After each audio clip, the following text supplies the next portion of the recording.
네, 오늘은 꼬람데오 신앙 이런 주제로 말씀의 은혜를 나누고자 합니다.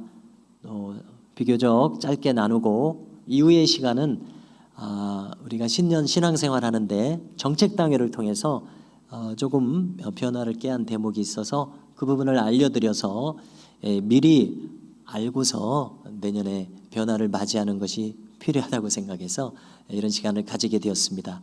갑작스럽게 확 변하면은 남의 집에 왔나 이렇게 생각이 되면 안 되지 않습니까? 그렇습니다. 우리가 올해 표현은 정면에 게시된 대로 믿음의 선한 싸움을 싸우자였었습니다. 우리가 이제 표를 내세웠으니까 결산을 해야 될 터인데 또 결산은 우리 각자의 몫이 되고 있습니다. 나는 얼마나 이 믿음의 선한 싸움을 싸웠으며 또 얼마나 승리했으며 얼마나 또 나의 부족함을 경험했으며 이 모든 것들을 한 번쯤은 기도하면서 또 정리해보는 그런 시간이 필요할 것입니다. 신년표는 우리가 한 몇 달 전에 말씀을 나눈 것이 저로서는 참 인상 깊어서 우리 내년에 신년표로 삼으면 좋겠다 생각한 때가 있었습니다. 그래서 신년표는 오늘 제목에도 포함한 것처럼 하나님 앞에서 행하는 성도입니다. 하나님 앞에서 우리가 행한다면 틀림없는 신앙생활, 승리하는 신앙생활, 어긋남이 없는 신앙생활을 이룰 것이다 라는 기대감 속에서 이렇게 표를 선정하게 되었습니다. 자, 이것을 명칭하여 꼬람데오 혹은 꼬람데오 신앙이라고 표현할 수 있습니다. 간간히 아마 들어보셨을 것으로 생각을 하는데요. 이 꼬람데오는 라틴어입니다. 그래서 이제 그 영문 라틴 활자로 되어 있기 때문에 CORAM 그래서 이제 코람이라고 읽게 됩니다만은 이 라틴어는 격음으로 반응하지 않고 경음, 된소리, 굳은 소리로 발음하는 경향이 있더라고요. 그래서 코람이라고 하지 않고 꼬람이라고. 이 가톨릭 신부들은 라틴어를 배우기 때문에 우리 개신교보다는 더 많이 배우기 때문에 이 라틴어 발음이 좋습니다. 그러나 우리는 또 헬라어 공부도 다 못하는데 라틴어 공부를 또 어떻게 합니까? 그냥 맛만 보는 거죠. 그래서 그래도 발음이라도 귀동냥을 하고 나니까 꼬람이라고 읽어야 되는구나 이렇게 해서 이렇게 안내를 드렸습니다. 꼬람데오, 꼬람 어디 앞에서, 데오 하나님 이렇게 됩니다. 하나님 앞에서. 이것은 종교개혁자 마틴 루터의 신앙을 대별하는 표현이기도 합니다. 하나님 앞에서 살아간다면 우리의 신앙은 관역을 벗어나지 않는다. 어긋남이 없다. 분명한 신앙. 이제 신앙이 엇나가면 안 되지 않습니까? 실패하면 안 되지 않습니까? 우리가 자칫 나약한 인간이기 때문에 나도 신앙이 엇나갈 수 있음을 우리 아침에 매튜 앤디 목사님처럼 우리가 생각하지 않을 수 없습니다. 나도 그릇될 수 있다. 그릇되지 않기를 원하는데 그러면은 하나님 앞에서 신앙생활하면 틀림없겠다. 이러한 요점입니다. 우리가 오늘 본문을 다시 읽어드립니다. 사람에게 보이려고 그들 앞에서 너희 의를 행하지 않도록 주의하라. 산상수훈은 다 예수님의 말씀이죠. 그리하지 아니하면 하늘에 계신 너희 아버지께 상을 받지 못하느니라. 하나님께서 주목하고 계시다 이런 의미입니다. 때로는 나의 부족함 때문에 하나님 주목하신다고요? 그거 달갑지 않은데요? 이렇게 생각할 수 있습니다만은 아무튼 그것은 우리의 부족한 상황이고 하나님께서는 우리를 주목해보고 계십니다. 우리의 마음의 자세를 주목해보고 계시는데 사람을 의식하지 말라는 주님의 말씀입니다. 사람에게 보이려고. 왜 우리가 사람에게 보이려고 하게 됩니까? 사람은 눈에 보입니다. 내 옆에 와 있습니다. 내 앞에 와 있습니다. 권력자로 와 있습니다. 선임자로 와 있습니다. 선배로 와 있습니다. 때로는 후배로 와 있습니다. 나보다 나이 어린 분으로 와 있습니다. 나이보다 나이 많은 분으로 와 있습니다. 사람을 의식하지 않을 수 없습니다. 당장 나에게 영향력을 행사하는 분들이 이분들입니다. 사람을 또 의식해야죠. 한편에서는요. 그러나 결정적인 상황에서 사람을 의식하면 사람을 두려워하게 되고, 사람을 두려워해서 기준을 사람으로 삼으면 잘못 길에 접어들기 쉽겠다는 것입니다. 당연하지 않습니까? 그래서 우리가 사람도 배려하고 사람의 감정도 존중해주고 해야 되지만, 결정적인 선택의 상황에서는 하나님을 기준으로 삼는 것이 마땅하지 않겠느냐는 것입니다. 이것이 바로 꼬람데오 신앙의 핵심이요, 우리 주님께서 말씀하신 취지라고 생각합니다. 그래서 우리는 이 인본주의적인 태도가 있고 신본주의적인 태도가 있을 텐데, 인본주의적인 태도, 사람 의식하는 거죠. 사람을 기준으로 삼는 것입니다. 내가 될 수도 있고 나의 옆에 분이 될 수도 있고 또 다른 사람이 될 수도 있습니다. 이런 태도가 신앙을 어지럽히고 있습니다. 자기의 신앙을 망가지게 합니다. 또 자기가 속한 교회를 어지럽히게 됩니다. 정말 이것을 원하는 분들은 아무도 없을 것이라고 생각합니다. 그러나 자칫 잘못하면 내가 이 길로 빠져들 수 있습니다. 초점을 잘못 잡았기에 결과가 잘못 나오는 것이죠. 목적이 올바르지 않기에 그릇된 데 가 있습니다. 이거 원하는 사람이 있습니까? 아무도 원하시지 않을 것이라고 생각해요. 주객이 전도돼 버립니다. 하나님이 주인이시고 나는 객입니다. 내가 주가 되고 하나님을 객으로 만들어서야 안 되겠습니다. 그래서 이렇게 자칫 잘못하면 자기 중심주의 신앙으로 빠질 우려가 있기에 우리에게 꼬람데오 신앙에 견고하게 서는 것이 절실하게 필요합니다. 어니스트 헤밍웨이의 유명한 소설이 있죠. 누구를 위하여 종을 울리나. 저희 시대의 영화는 아니기 때문에 주목해서 보진 않았습니다만 맨날 제목은 많이 들었습니다. 누구를 위하여 종을 울리나. 누구를 위해서 종을 울려야 됩니까? 하나님을 위해서. 여기서 벗어나면 안 되겠다는 것입니다. 자기를 위해서 종을 울리게 되잖아요. 누구 다른 사람을 위해서 종을 울리게 되지 않겠습니까? 정말 심각한 이야기가 아닐 수 없습니다. 갈라디아서 1장 10절을 보면 갈라디아서하고 로마서를 가지고 마틴 루터가 종교개혁을 했습니다. 그의 모든 강력한 그 종교개혁의 캐치프레이즈와 그 다음에 주제가 이 두 서신에 담겨 있습니다.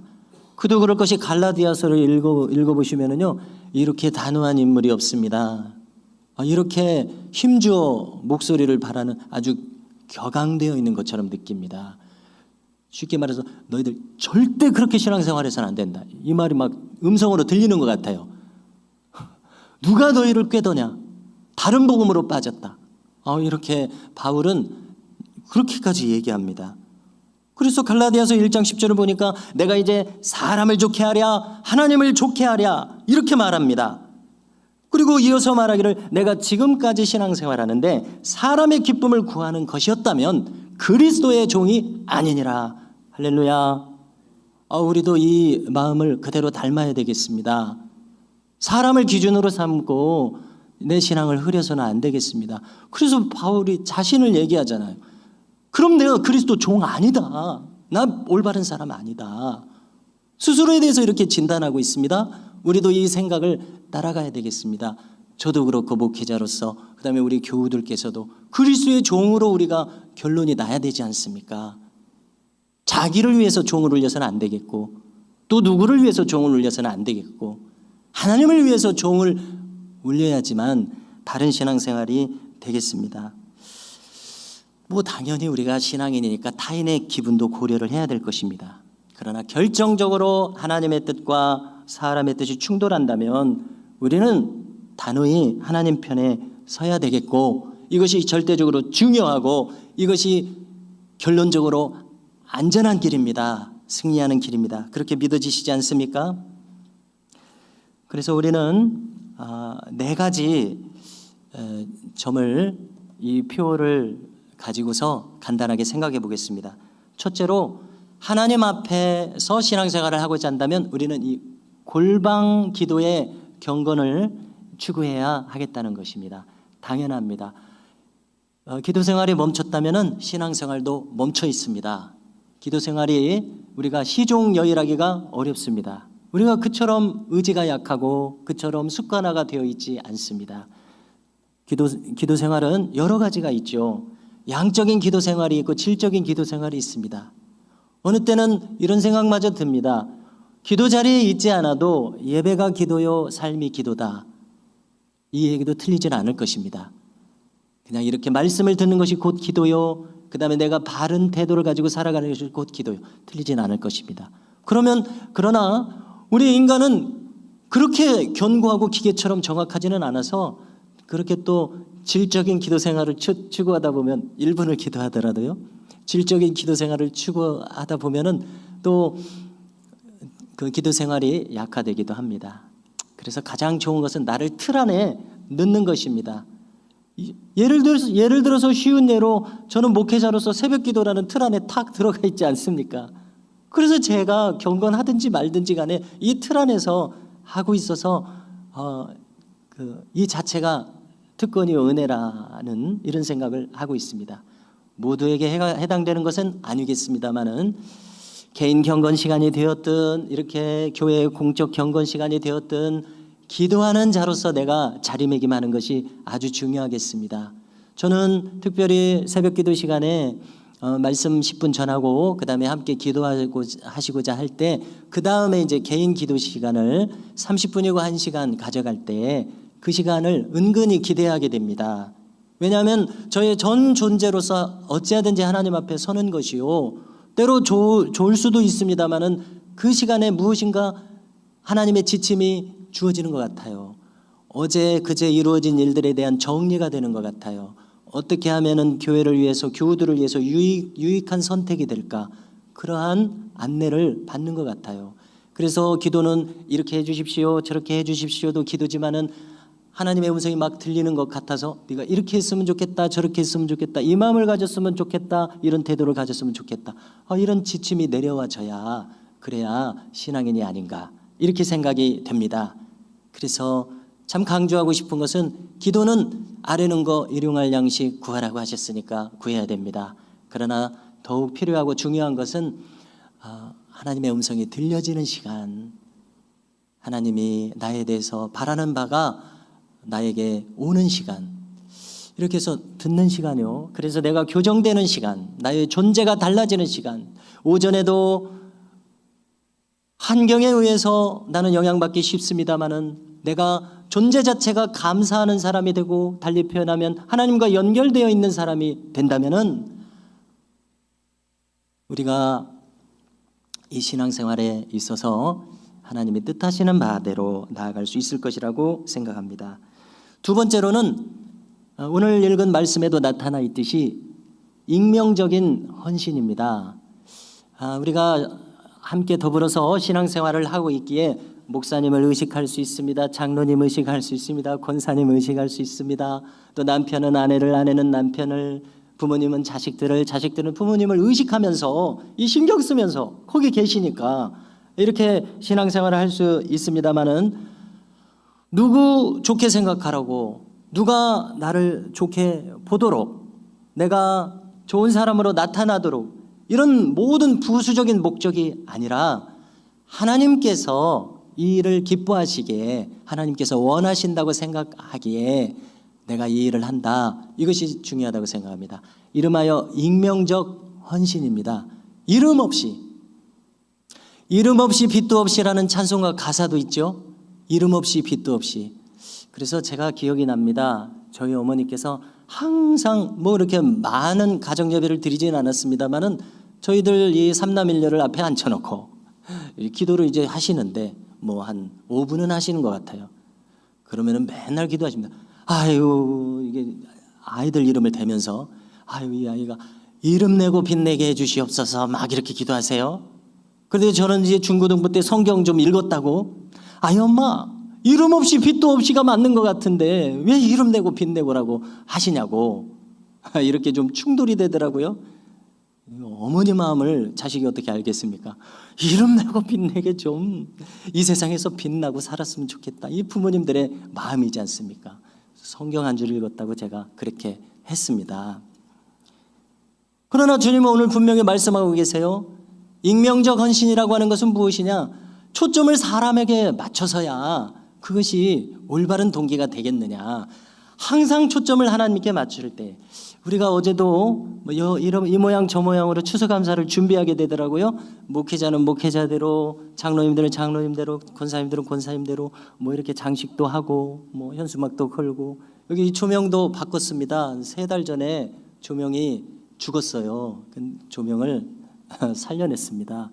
또 그런 것도 하고 밖에 청소도 하고, 또 보시니까 또 우리 장로님들은 밖에 주차 차단기 들어오는데 밑에 그 센서 선이 밖으로 노출됐어요. 그러면 또 안 되지 않습니까? 또 거기 세면 작업도 하고, 여러 가지 필요에 의해서 이렇게 봉사하는 일이 생기게 됩니다.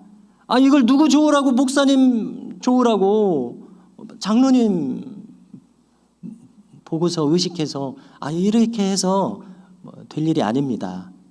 하나님께서 좋아하시니까, 하나님께서 기뻐하시니까 그 동기에 의해서만 우리가 움직여야 우리가 거리낌 없이 기쁘고 깨끗하게 기쁘고 보람이 있고 힘이 나고 그렇게 된다고 믿습니다. 그러므로 우리의 신앙생활은 꼬람데오 신앙, 하나님 앞에서 하는 겁니다. 물론 목사님도 있고 장로님도 있고 권사님도 눈에 베이지만 뭐 그걸 넘어설 수 있는, 하나님 좋으시라고, 하나님이 기뻐하시니까 이렇게 할 때 우리는 깨끗한 헌신이 될 것입니다. 그럴 때 뭐 누가 알아준다고 안 알아준다고 뭐 그것이 중요하겠습니까? 안 알아줘도 괜찮아요. 하나님이 아시면 되지 않습니까? 그렇게 생각을 하고요. 3번째로 하늘의 보화를 쌓는 신앙입니다. 이거는 단순히 물질만을 말하는 것이 아닙니다. 우리의 시간, 또 정성, 또 그것이 구체적으로 물질로도 표현이 되죠.